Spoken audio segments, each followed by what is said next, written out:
दोस्तों, हिंदू धर्म में भगवान शिव को सभी देवी देवताओं में सबसे बड़ा माना जाता है। ऐसा भी कहा जाता है कि भगवान शिव ही इस दुनिया को चलाते हैं। वे जितने भोले हैं उतने ही गुस्से वाले भी हैं। वे कभी अपने भक्तों में भेदभाव नहीं करते। उनके लिए मनुष्य, देव, दानव, राक्षस, पशु, पक्षी सभी एक समान है। ऐसा कहा जाता है कि जिन लोगों पर भोलेनाथ की कृपा हो जाती है, उन्हें अपने जीवन में फिर किसी तरह की कोई कमी नहीं रहती। इसी वजह से उनके सभी भक्त उन्हें देवों के देव, महादेव भी कहकर बुलाते हैं।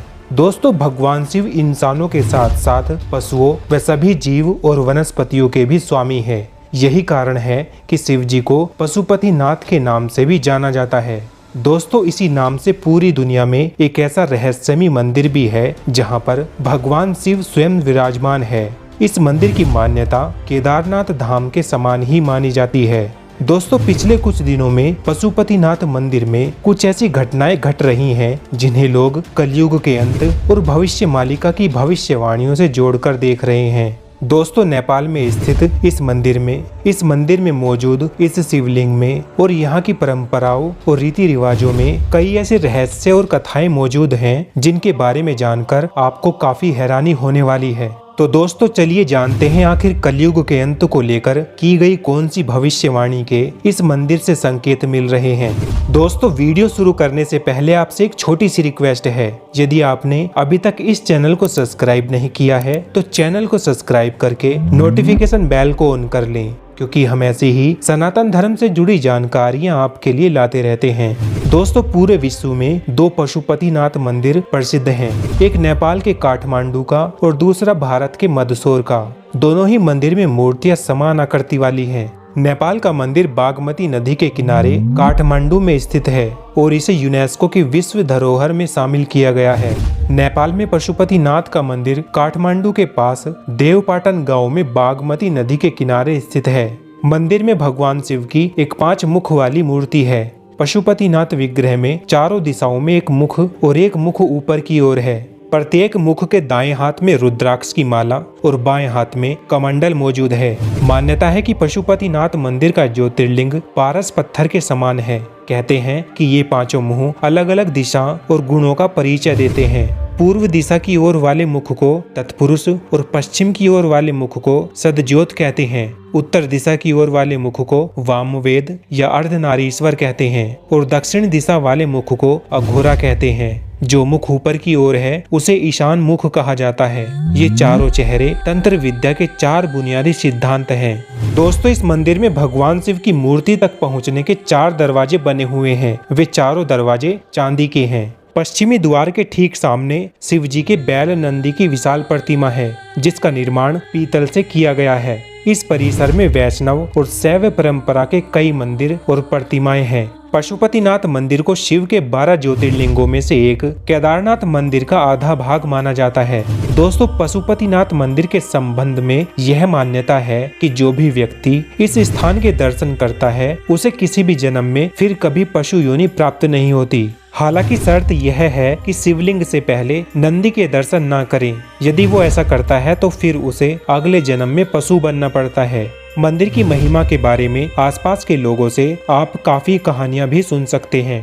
मंदिर में अगर कोई घंटा आधा घंटा ध्यान करता है तो वह जीव कई प्रकार की समस्याओं से मुक्त हो जाता है।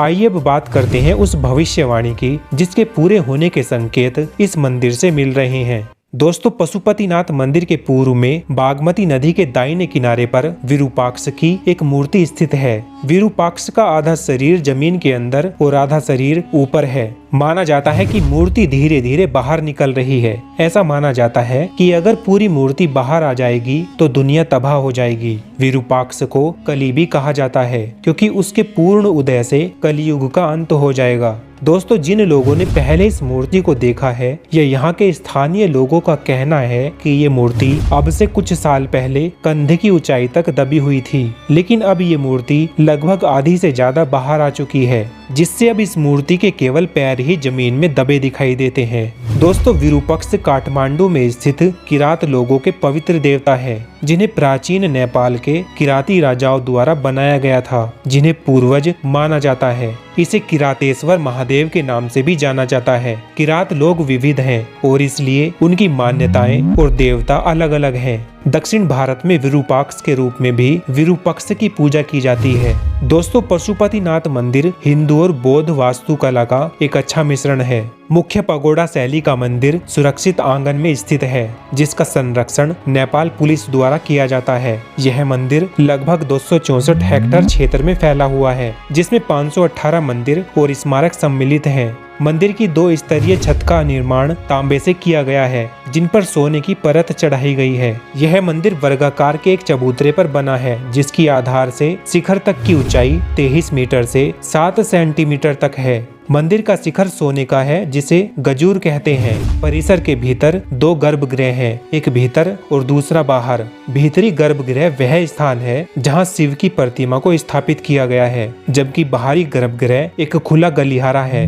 दोस्तों, नेपाल देश भले ही छोटा हो, लेकिन आध्यात्मिक दृष्टि से यह खासा महत्वपूर्ण है। हालांकि अस्थिरता के कारण यह देश अपने आध्यात्मिक खजाने को संभाल नहीं पाया और अब इस पर आधुनिकता की परत चढ़ रही है। नेपाल के पशुपतिनाथ मंदिर को कुछ मायने में तमाम मंदिरों में सबसे प्रमुख माना जाता है। कुछ लोग ये भी मानते हैं कि चारों वेदों के बुनियादी सिद्धांत भी यहीं से निकले हैं। माना जाता है कि यह लिंग वेद लिखे जाने से पहले ही स्थापित हो गया था और इससे कई पौराणिक कहानियां भी जुड़ी हुई हैं। दोस्तों, एक पौराणिक कथा के अनुसार कुरुक्षेत्र की लड़ाई के बाद अपने ही भाइयों की हत्या करने की वजह से पांडव बेहद दुखी थे। उन्होंने अपने भाइयों और सगे संबंधियों को मारा था। इसे गोत्रवध कहते हैं। उनको अपनी करनी का पछतावा था और वे खुद को अपराधी महसूस कर रहे थे। खुद को इस दोष से मुक्त कराने के लिए भगवान श्री कृष्ण के कहने पर वे शिव की खोज में निकल पड़े। लेकिन शिव नहीं चाहते थे कि जो जघन्य अपराध उन्होंने किया है उससे उनको इतनी आसानी से मुक्ति दे दी जाए।